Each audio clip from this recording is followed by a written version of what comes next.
Hey guys, I'm Francisco, and this is my YouTube channel, Before I Forget, and today I'm actually going to talk to you about my top 5 repairs on Felicity. Our last time we spoke together, and we sort of parlayed, I talked about how Felicity came to be, how she sort of became how she has completed her metamorphosis from an exploding RV to a functioning RV. And so, along with that, though, I wanted to share you guys a little bit more the problems, the challenges that sort of came with fixing her, right? It's like I know I went over it briefly before, but I want to go a little bit more detail. So yeah, here come the top 5. But before we get there, let me just tell you who is accompanying me along the way this fine evening. Today we have Wedding Cake. Wedding Cake, aka Pink Cookies, by the way, is a cross of cookies and cherry pie. It is a cerebral kind of euphoric high with a bit of a moderate mild sedation to it. It helps uplift your mood, relieves stress, good for the giggles, helps with appetite and nausea, and sometimes can give you a little bit of couch lock. It's got more of an earthy kind of piney, spicy taste to it. I definitely taste the earthy part.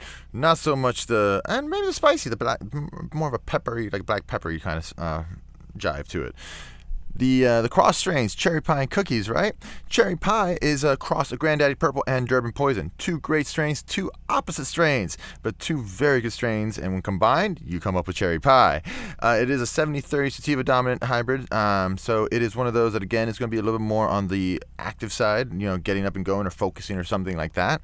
It's good for pain, particularly joint pains, nausea, stress, and muscle spasms.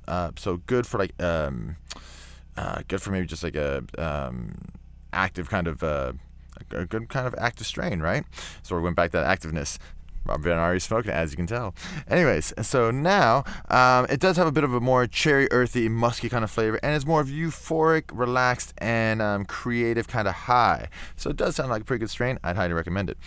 Cookies, on the other hand, is, from my understanding, it's from its own lineage. It has got a great body high without the couch lock. So if you smoke a couple of different kind of cookie strains, like Girl Scout cookies, White Tahoe cookies, you do get a really good high, but you don't really get that couch lock. It's more of a head experience for me, and I really enjoy that aspect of it.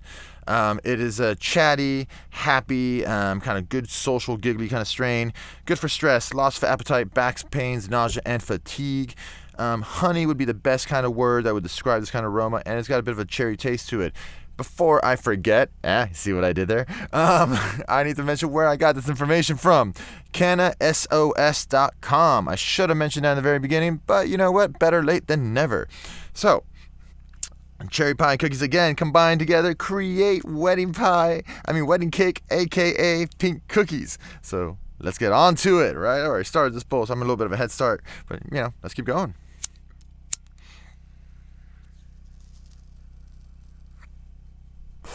All right, guys. So I can definitely taste that piney, that sort of peppery kind of taste in the back of my throat. So, but I need to get one more hit. That's actually pretty good.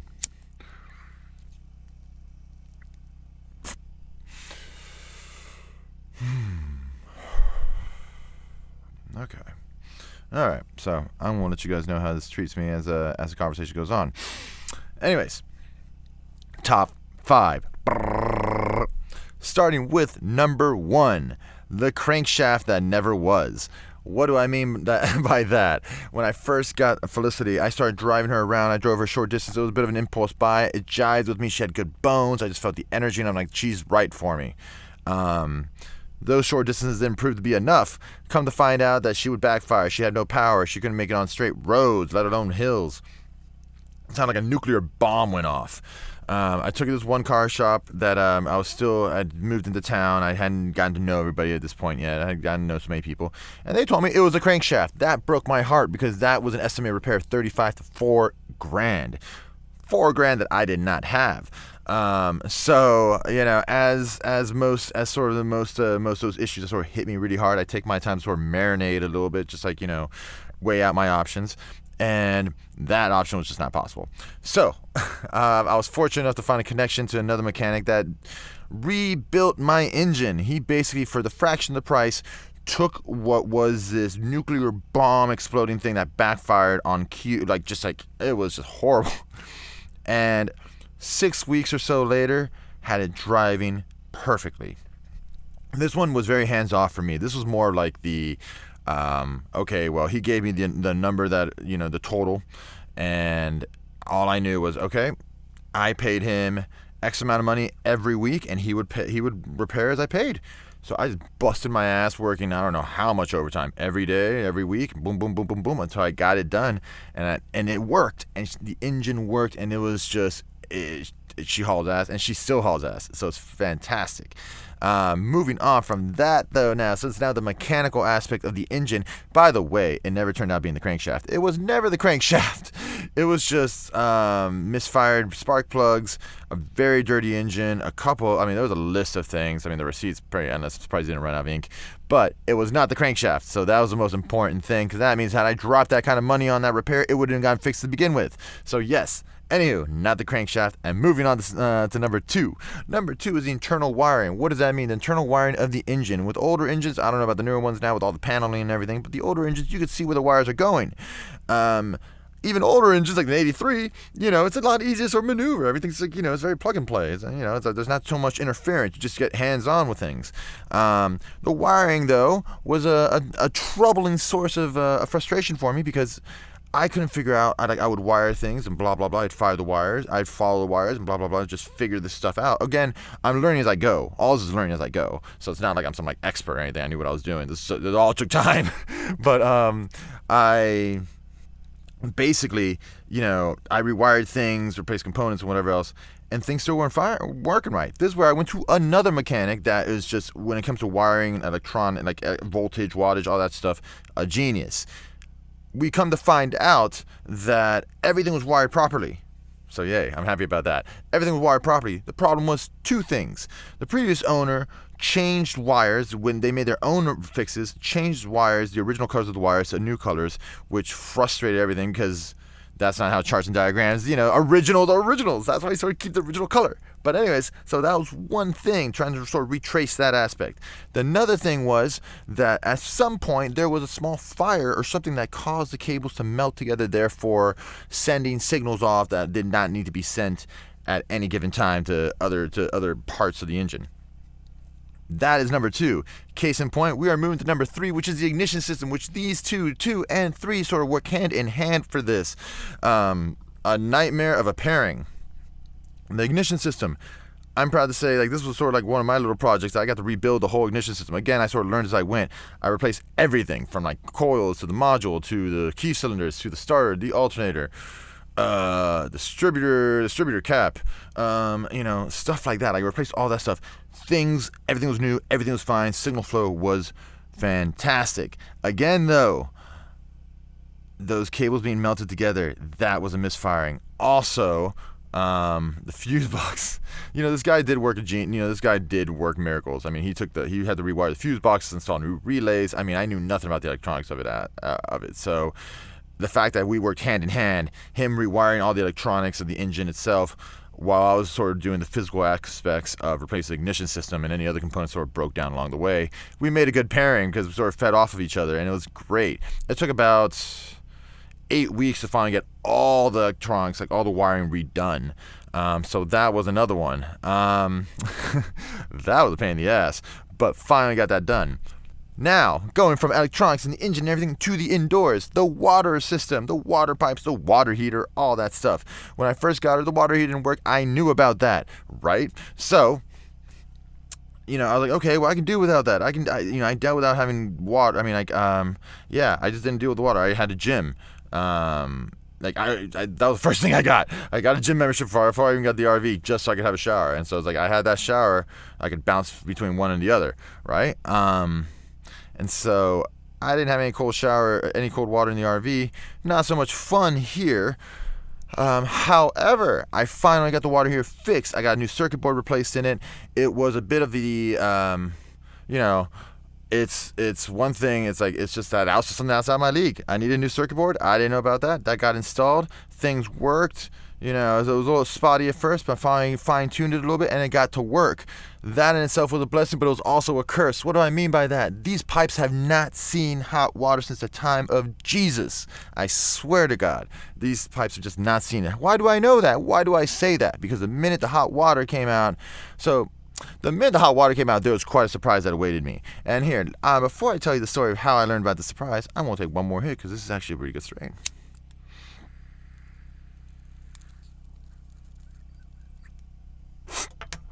So gather around the campfire, children. Let me just tell you the story about this.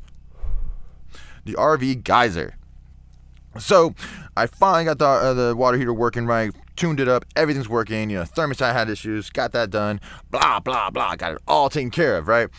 In the shower, had my music blasting. I was like, just feeling myself, just with the water singing, just like feeling the mood, just singing along. And all of a sudden, my water goes. And I'm like, where's the hot water? And I'm just sitting there, and I'm turning the dial. I'm like, okay. I was like, that's weird. I don't hear no hot water. I don't hear no hot water. I don't feel no hot water. I just don't see no hot water. And so I turn off the music. I'm hearing something. And yeah, that hot water happened. That hot water happened to burst the connections to the shower, to the faucet, to the bathroom, and just shoot out hot water through the walls. I mean, scalding hot water. It was like 100 degrees or some shit like that. You know, however hot water gets. And yeah, I had to run outside in my towel in the middle of winter and turn off the water. I had to find the hose to the grass. It was I was like, I almost ran out there buck naked, but I was just like, no. I grabbed the towel and just did that, and I was like, oh my God. I ended up having to flood this place about like 5-6 different times and trying to fix all these things, because what would happen was all these connectors started busting because they just hadn't dealt with hot water. I had to get new faucets for the bathroom, for the kitchen, and things just weren't, they hadn't had hot water in them so long, they just burst. And so I had to replace piping as it went. Like I said, replace the faucets. I'm going to replace the faucet again in the kitchen. That's part of my little remodel, which I'm going to share with you guys as well shortly. But yeah, so it was a bit of a, like I said, I flooded this place a couple times, fixing all this. I've come to find out that the piping in this RV does not have a water cutoff valve, and I have yet to install one, which I should do. If not, I'm probably going to get another flooding. You know? Maybe learn from our past mistakes, right? Anywho, now, last but not least, going from the interior, because thankfully, that was a quick repair, because it had to be. It had to be. That was just like, I couldn't have non-functioning, like, everything was connected with that water, so it had to be fixed. So I got going on that one pretty quick. The last one, though, is the gremlin of it all. What do I mean by that? And no matter... all the wiring got fixed, the engine got fixed, everything got fixed, and this thing still didn't want to turn on. So it occurred to me a couple months ago, I was like, what is going on with this? At 4 in the morning, so I got on Google, the little rabbit holes of YouTube and such, and I found this little thing. I'm like, if I move the shifter, put in neutral, and it starts, it's this one particular thing. What do you know? I do it the next morning, and bam, the bitch starts. And so then it's like, I'm like, it's fantastic, because I'm just like, okay, well, I know what the part it is. It was a neutral relay switch, and because of that now, I have not had a faulty start since. And that was the gremlin. That's been the piece that's haunted me since the beginning of time with Felicity. And so that, my friends, is number 5. That definitely grants being one of the easier repairs, but number 5 for just being haunting, for just nagging at me. Blech. So, anywho, screw you, neutral relay switch. But yeah, those are my 5. As time goes on, as problems happen, I'm sure this list will always be evolving, but for right now, that's my top 5 repairs. Sort of add up to what I spoke to you guys about last week, about, just a little summary of how Felicity came to be. This is more of like, the nuts and bolts of it, right? But I don't want to be like all doom and gloom talking about like, repairs, because this has all been a blessing as well. However, I do want to tell you guys, something about my goals in the future, what I want to do for the future on Felicity. And number 1 would be going solar. I already have a battery pack in mind that I want to get with some panels that would run her completely solar, aside from putting gas in the engine, right?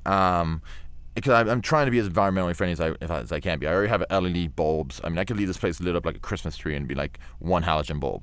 You know what I mean? So it's like I'm doing what I can to be as environmentally friendly as I can with her. And going solar is really important to me, and that's one that hopefully I could see in the next few months. I'm hoping that could happen. Outside of that, I want to tweak up my generator because that is one of those last few things that's still not working. It's got a little bit of a short. Hopefully I can get find somebody who can reasonably help me out with that, because I'm chock full of ideas, actually chock out of ideas of how to fix her, because I have gone through everything I can and still can't seem to figure out how to fix her. So that one, if anybody's got tips on how to fix a generator, hit me up, please. Anyways, I want to replace the fridge. The fridge is dual propane and electric. I want to keep it that way, but she's got her age. All the components on this RV are original, and the one that's giving me issues is the fridge. That is a hardy life. So I completely commend this piece of appliance for its life, right? So this springtime, this summertime, I'm hoping to replace that. I want to redo the kitchen, sort of upgrade her, make her a little bit more retro, a little vintage, have a backsplash on her, upgrade the stovetop, maybe sandblast it, paint it white, upgrade the countertop, maybe make it like cement or wood. I haven't decided just yet, and get a new gooseneck faucet and one sink, not two, one, and stuff like that. Most importantly, though, outside of the kitchen, when it comes to the interior aspect, would be the flooring. I got original Berber carpeting from dusty times, and I want to get done with it. I want to get it done. I'm sure this needs to get reinsulated anyways on the bottom of it. Maybe not, but I want to get the carpeting done.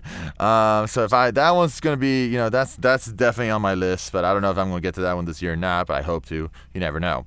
Outside of that, though, the biggest one that I want to do for her right now is get a paint job. That's sort of like my long-term goal, sort of like Grease Lightning kind of thing. Like get her metallic, like sky blue or kind of pastel kind of color with the lettering all in like bright neon white, just something strong, something bold, and just get awnings on her, because she originally had awnings. Bring her back to her former glory. Like, no matter if I have her for the next 6 months or the next 5 years, my goal has always been to bring her back to her former glory, and then some. Like, show her evolution, and it's like, and go from there, show our evolution. So that's so I'm excited about all those plans. Those are sort of my to-dos, my RV bucket list.